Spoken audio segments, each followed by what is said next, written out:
Nice to meet you. Wow, so you're the wife. You're exactly as I imagined. The woman my husband suddenly brought home stares at me rudely. Feeling uncomfortable, my husband introduces her as the woman he loves. Ignoring my shock, she dreamily talks about how my husband came to her aid when she was in trouble.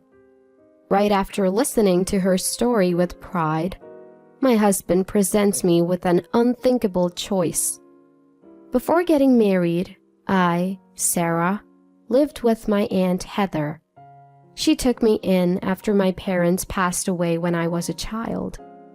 She's never shown a hint of annoyance, and she's essentially my second mom.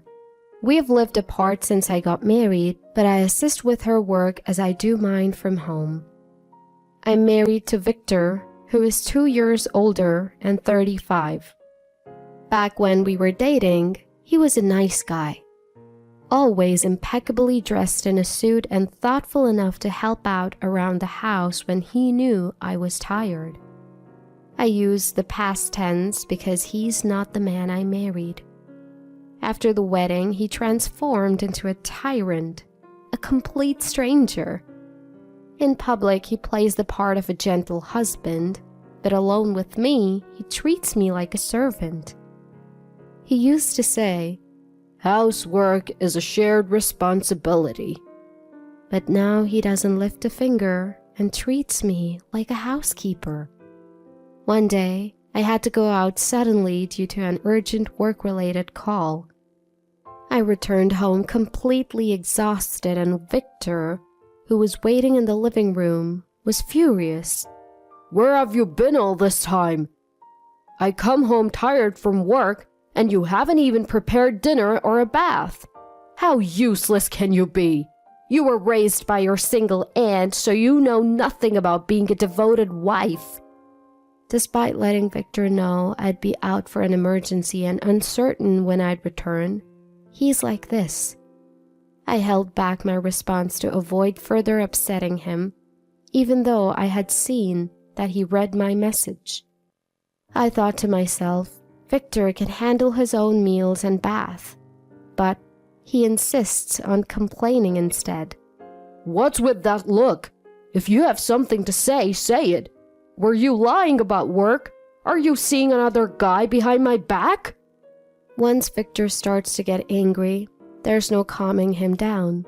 If I try to defend myself now, he'll only get more heated.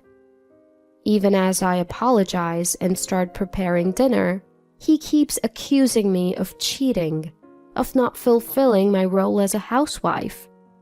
By next morning, he's treating me like I don't exist. I say good morning, and he ignores me. He doesn't touch the breakfast or lunch I prepared to avoid complaints. He leaves for work without saying a word and comes home to yell about no dinner or bath. I was already fed up. But this petty, unreasonable behavior made me seriously consider divorce. A month passed quickly as I began packing and looking for a new place. One day, Victor came home early with a woman. Knowing that he's polite to others, I was relieved, thinking he wouldn't yell at me in front of her. The woman, walking in boldly without hesitation, looked at me and smirked. "Hi, I'm Rebecca." There were many things I wanted to comment on, but instead, I simply introduced myself as Victor's wife. "Oh, you're the wife? Just as I imagined. Exactly how Victor told me you'd be." Feeling uncomfortable under Rebecca's invasive gaze, I turned to Victor. "If you're bringing a work colleague home, I'd like a heads up," I said. The room fell silent. Finally, Victor spoke. And it was not what I expected. "She's the woman I truly love. Not like you. She's special and deserves my real affection. She's moving in. Pack your things and leave." I was lost for words. Ignoring my reaction, Victor dreamily looked at Rebecca. Unfortunately, Rebecca's house burned down a month ago. She's been staying with friends or at hotels.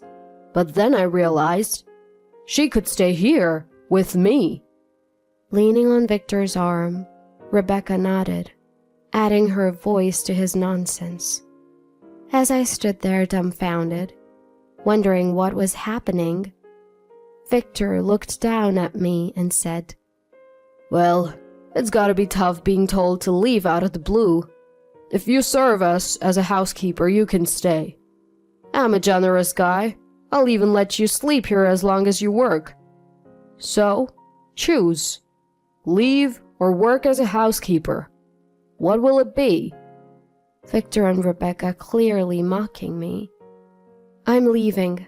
Let's get a divorce. Without any hesitation, I handed Victor the already filled out divorce papers I had prepared in advance. Victor, showing a moment of surprise, then exchanged a smug look with Rebecca and taunted me. Not bad. Finally showing some initiative. If you were always like this, I never would have dumped you. As he said this, Victor eagerly began filling out his part of the divorce papers. Taking the opportunity, I presented Rebecca with another set of documents. These are the damage claims for the recent fire. Please review them. Rebecca froze, puzzled by my sudden mention of the fire, muttering a small, "Huh?" See, Rebecca and I had met once before, years ago. I was the landlord of an apartment that my aunt had put me in charge of, and Rebecca had been one of the tenants. So, the house she claimed burned down was actually one of my apartments, and the altercation she had with Victor a month ago was due to this very fire. An investigation found that the fire had started in Rebecca's room because she was smoking in bed. I had been consulting with the police, the fire department, and insurance companies for damage estimates and claims, during which time Rebecca had changed her contact info and gone AWOL. I learned that her father, who was her guarantor, had passed away after the contract was signed. Even her mother seemed to have sold their home and moved away. After contacting Rebecca's place of employment, I find out she's already been fired due to frequent unexcused absences. I can't reach her guarantor, or her employer, so it seems like she's dropped off the face of the earth. I had been considering steps like asking for her social security number, filling a missing person report with the police, and even resorting to a public notice for disposing of her belongings. But never did I think she'd show up on her own. While I was unaware of her affair with Victor, this certainly sped things up. I explained to Rebecca, who seemed still not to grasp the situation, that I was demanding overdue rent and damages due to her severe negligence that caused the fire. So the initial amount for the fire damages, which was originally set at $3,420, was doubled to $6,840 after she tried to flee. Naturally, I also insisted on receiving a security deposit for the affair. Rebecca started to panic and suddenly began making excuses about the fire. I thought I put out the cigarette properly. Maybe it was my oversight that it didn't go out. But if it's a minor fault, insurance should cover it, right? Also, my room had a lot of clothes and paper bags from department stores, so it caught fire easily. But who would expect it to be so flammable? Rebecca's new testimony was completely different from her initial one, admitting she didn't understand the risk. No matter how much she tries to make excuses now, the documentation I've gathered over the past month is rock solid. She can't evade payment. As I pointed out each document and recounted her past statements, Rebecca finally seemed to grasp that she couldn't overturn the facts here and was visibly stunned. Victor, taking Rebecca's place, slammed the table and shouted at me. How heartless can you be? Rebecca almost died in that fire and she lost her home. It's her own doing. I even avoided immediate claims for compensation, considering she might need money for treatment and relocation. You're the ones who took advantage of my kindness to run. Besides, the real victims are the innocent residents of the other apartments who lost their homes. Apparently, at a loss for words, Victor started insulting me, saying I have a terrible personality and even that my cooking is bad. It was amusing to me and strangely reassuring. We, who were once married, realized there's not a shred of love left between us. Naturally, I also informed Victor that I'd be demanding a security deposit from him for the affair. Stunned by the word security deposit, Victor gaped at me with a dumbfounded expression. Perhaps he thought that the issue was settled in his favor because I chose to leave quietly. One would think that he'd expect to also be billed when Rebecca was. When I added that I would inform him of the amount later, Victor glared at me with bloodshot eyes. It's all about money with you. How greedy can you be? Unbelievable. Let's go. Victor, in a huff, stormed out of the house, dragging the still dumbfounded Rebecca with him. I checked the divorce papers Victor left behind to ensure everything was filled out correctly, and quickly moved on to my next step. Victor, who had stormed out barefoot and empty-handed, unsurprisingly returned within 2 days. He had left all his essentials behind, so I knew he would be back. During this period, I had gathered all the evidence of the affair and I wasn't going to let this opportunity slip. I told Victor that I was recording our conversation and warned him not to cause a scene. Then, I once again insisted that he pay me a security deposit for all his nasty comments and his affair.